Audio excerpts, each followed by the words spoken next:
and read the history. He must go and read the works of Makwiny. He must go and read the works of the late Tom Mboya. He must go and read the works of Angrily.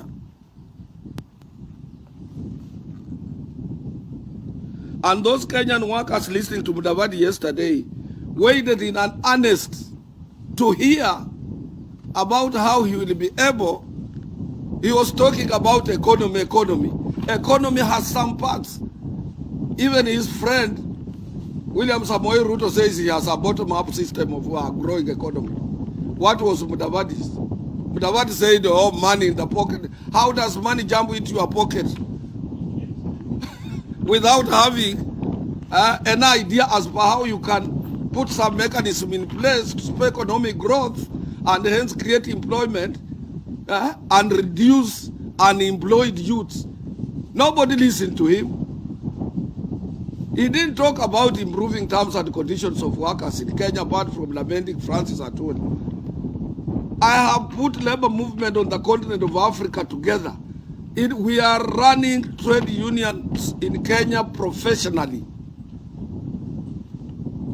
We don't agitate for workers' rights. We negotiate for workers' rights. Somebody should tell Mudavadi, we negotiate for workers' rights. We don't agitate for workers' rights.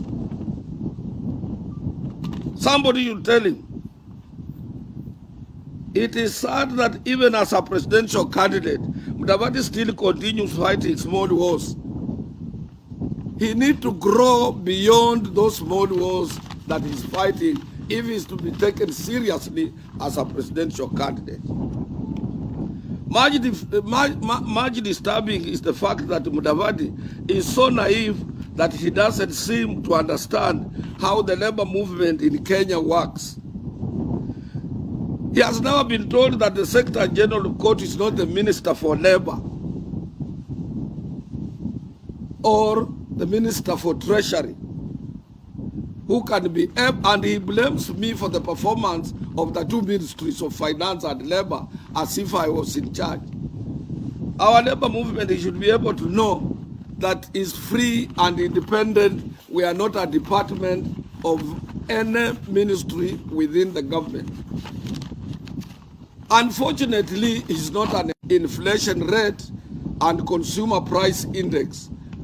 Those are mirage in his ears, because what he sees in his eyes are beacons of land, and what he's supposed to do is doing survey.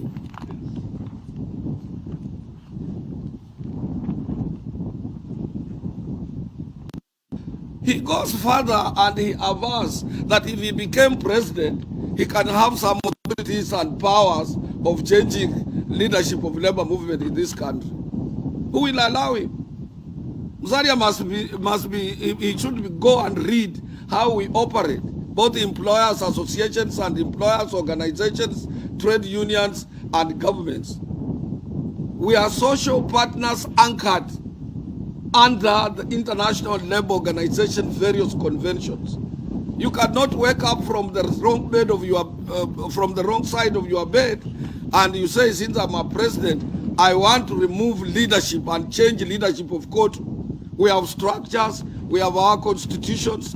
Our constitutions are agreements between ourselves and ourselves. We are not led under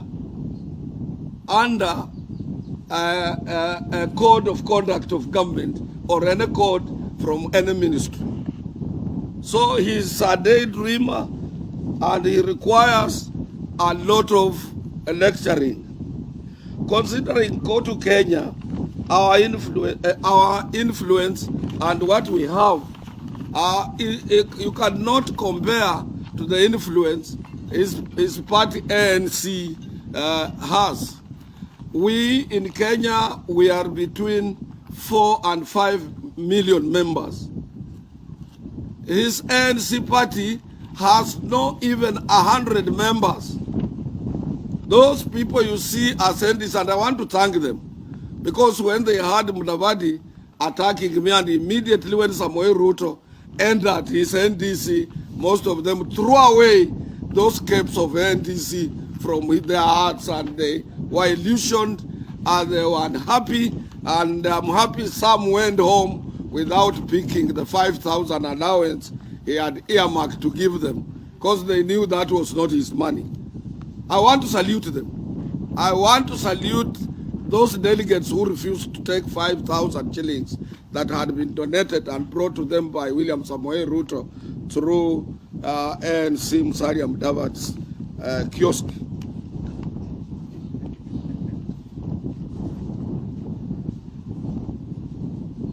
He talks about cluelessness. To me, Musalia is so weak and clueless. And if you ask me who is clueless, it's Mudavadi. That even if I were to make him the Kotu Kenya Secretary General, it won't take 24 hours before he's removed.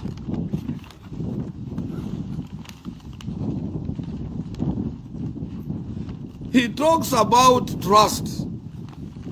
He talks about trust. He talks of politics of betrayal, politics of deceit. He talks of betrayal and deceit. But Kenyans were treated to an Oscar-winning show yesterday when Mudavadi invited Ruto to his NDC without the knowledge of his Oka friends. Gideon was not aware. Kalonzo Musyoka was not aware. Only Salat I had alerted that William Samoei Ruto will be attending. Salat, the Secretary General of KANU, did not attend. So who should be trusted? Is it Raila Odinga? Is it Uhuru Kenyatta? Or Musalia Mudavadi? Or Francis Atwoli? Because if you have your colleagues and you have invited somebody they are not comfortable, you want them in advance. You tell them, please, gentlemen, we have been moving together. He fails to go and attend the Naivasha meeting secretly. That day he goes to Karen. He drinks up to 2 a.m. in William Samoei's house. He doesn't pick a telephone and tell Kalonzo Musyoka, don't come to my NDC. He doesn't pick a call and call Gideon Moi and tell him, don't come to my NDC. Who can be trusted? Tell me. I'm surprised. And when you hear him, yesterday for those who listened to him, rolling out a program of their campaign, you ask yourselves, will the two, and I said it about a month ago, I was here in Mombasa when I said, the two lawyers, watabaki kwa mataa. That is Wetangula Moses and Wycliffe Musalia Mudavadi. Where are they now on the picture? If they will be attending Ruto's UDA meetings, whom will be they campaigning for? Ask yourself, this is a simple question. You don't need to read any political science and see how stupid these two gentlemen are. And I don't think I've been checking closely. These are not lawyers. Lawyers don't behave like that. These people might have been imported from somewhere else. Check. And I want people to check, to carry out due diligence on these two people. I can't imagine. We are the second largest community in the Republic of Kenya. We need an uncompromising leader. Lawyers need an uncompromising leader. A year ago I said, these two parties must be collapsed. If they are serious, ANC and Fort Kenya, come up with one party for the Western Kenya people. And if you don't, what will they be implying? I said that two political parties, that is ANC and Fort Kenya, these are political commercial kiosks for the two guys. I don't know whether you people have heard. When it started circulating that William Samoei Ruto, there was a rumor, gave Musalia 300 million to put up his current home. I said no. Musalia had an insurance farm. Somebody told me, no, that farm collapsed. As he asked me, what is Musalia doing? He doesn't have any business. Apart from the two kiosks, the political parties, they have Fort Kenya and ANC. Yesterday, it was evident that his current home was put up by William Samoei Ruto. His NDC, William Samoei Ruto, contributed 27 million Kenya shillings. That's why I'm asking, where are lawyers going to tap a credible and compromising leader in the two? And I want to tell Kenyans here now that anybody who will be associated as an elder from Western, anybody who will be associated with either Wetangula or Musalia Mudavadi in Western, that person will suffer a serious defeat if he would be a candidate, because Musalia and Moses Wetangula with William Samoei Ruto in Western Kenya will be considered as a person who has contracted a disease known in West Africa as Ebola. Yeah? You will be acquiring a political Ebola from Musalia or from Wetangula. And you know Ebola has no medicine. So those are some of the few words I wanted to say. And I want to assure Kenyans that Wycliffe Musalia Mudavadi's speech has no effect on Kenya's labor movement. He has no history. Musalia Mudavadi's speech, when I assisted him to ascend to the Luhya spokesperson, I was a good boy, court was a firebrand. Yesterday, because I'm not supporting him, and I cannot repeat, because Tangula's hands are Luhya safe, are Kenyan safe? The answer, even if you go to west, east, and north, the answer is no. We are not safe in the hands of those unscrupulous political conmen in our Republic of Kenya. Kenyans are safe currently.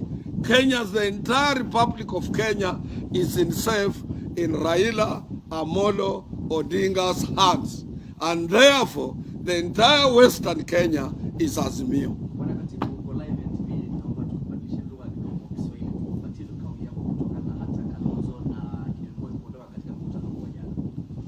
Hii haikuwa mambo ya accident. Mimi hapo mbeleni nilimtafuta Gideon nimwambie nilikuwa nimepata habari ya kwamba NDC ya Mudavadi imekuwa funded na William Samoei Ruto. Na wale walikuwa wanaangalia kwenye runinga jana, yeye ndiye alikuwa guest of honor. Because yeye mkutano ulikuwa wake. Na mngeliona wengi waliohudhuria walikuwa watu wa chama chake. Kwa hivyo kitu Mudavadi alifanya ni kuwauza wenzake betrayal. Angeliwaambia mapema, look here, siku ile alikataa kwenda Naivasha. Angeliwaambia, gentlemen, mimi tayari nimeshauza ume wangu. Ameuza ume yake. You know manhood. Angeliwaambia nimeuza ume wangu kwa William Samoei Ruto na msije. Angeliwaambia hivyo.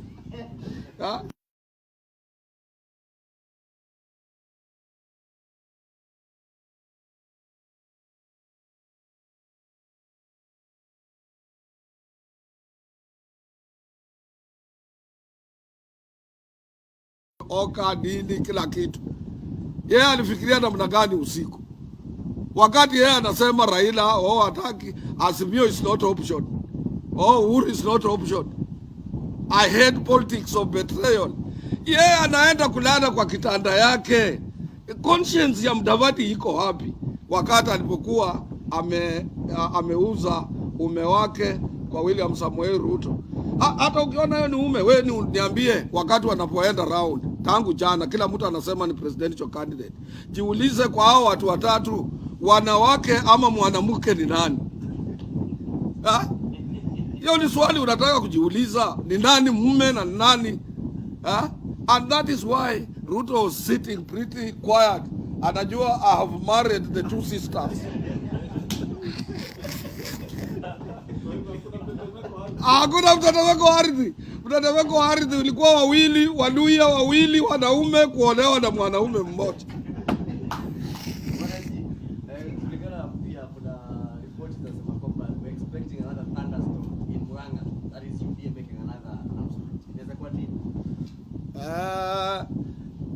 Ni wewe uliona mtetemeko wowote jana? Bado unasubiri tena? Yeye Braga utasubiri mpaka August. Mtetemeko ambao utakuwa katika Kenya ni tarehe 9 mwezi wa 8 saa 4. Raila Amolo Odinga atakuwa ameshachukua kura zote na hakutakuwa na rerun. Because hawa wake wawili hawa wanadanganya William Samoei Ruto ya kwamba there will be a rerun. Hakuna rerun. I've said Kenyans will turn up in large numbers. People will vote. People will vote. And hakuna mambo ya rerun. Na pia wakule sendi za William hawakifikiria they will not create an impact either in Western Kenya ama Kenya as a whole. Na usifikiria watu wa Murang'a ni wajinga. Na usifikiria watu wa Mount Kenya ni wajinga hivyo. Na usifikiria wa Kenya ni wajinga. Wa Kenya wana history, wanangojea siku. Wanangojea siku. Kwa hivyo sidhani kama hizo mirengo sitakuwa na hata kuwekea yote. Lakini mchezo gani pengine hawa wawili wanacheza? Huenda pengine naibu rais William Ruto akakosa kumchukua Musalia kama naibu wake. Je, pengine bado kuna mustakabali wa kutafuta naibu rais kutoka eneo la Mlima Kenya? Mudavadi ata add which value? Ataenda na nini? Kwa kuuza ume? Kuuza ume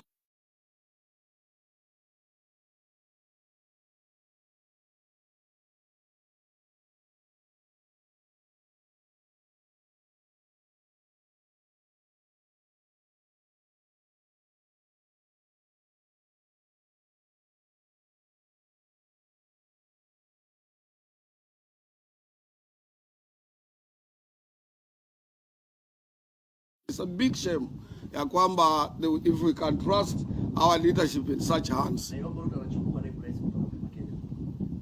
Yeye yuko free kuchukua kutoka Mount Kenya, hakuna shida. Kwa ajili alianza na hawa mapema, amewapromise na hawezi kuwachia kwa njia. Na hawa wote ambao yeye amepromise, vile unavyojua, wengi wanamfuata kutoka Mlima Kenya, haswa wabunge ni wale hawana historia ya Mlima Kenya.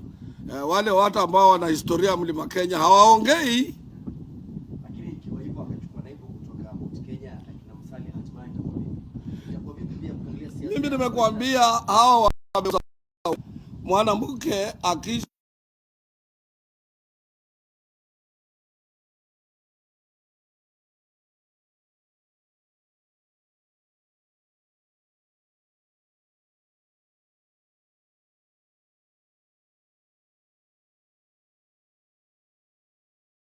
Samoei Ruto. So what you're saying, if Raila, Ruto united Mudavadi and a leader from Mount Kenya cannot be trouble for Raila? How? What, wewe uliona Buhungu tu? And Musalia didn't attend? Uliona? 10,000 people walizuiwa nje kwa ajili ya stampede. Western Kenya tumemaliza hiyo maneno. Currently Raila controls Busia 100%, you know that. So all Busia is ODM. All governors in Western Province no ODM, apart from Wangamati, who is also in the new DAP party, and Asmio, and Haemba, who is retiring in Trans Nzoia. Aluya ended outside Western. Musalia hata governor yake anaitwa Otichiro, engineer, scientist Otichiro, who is ODM. And this time it will be more worse, even because hata MCA yake atakuwa mtu wa Azimio. Can take it to the bank. MCA wa Musalia Sabatia atakuwa mtu wa ODM ama mtu wa Azimio. Ama ni aje? Take it to the bank. Governor wa Nyamira si amekimbia yeye. All sasa wale wajumbe walikuwa, mimi ndio nimemsaidia kupata hawa wajumbe, kuanzia kwa Safula, Aseka, Miradi, Omboko, Miremba, Kaunya, Nabuli, 5 MPs. How steady is he? What added value apart from kuuza ume wake? What added value? Na kioski yake. Umepata hiyo? Kama bado iko live, uliza swali.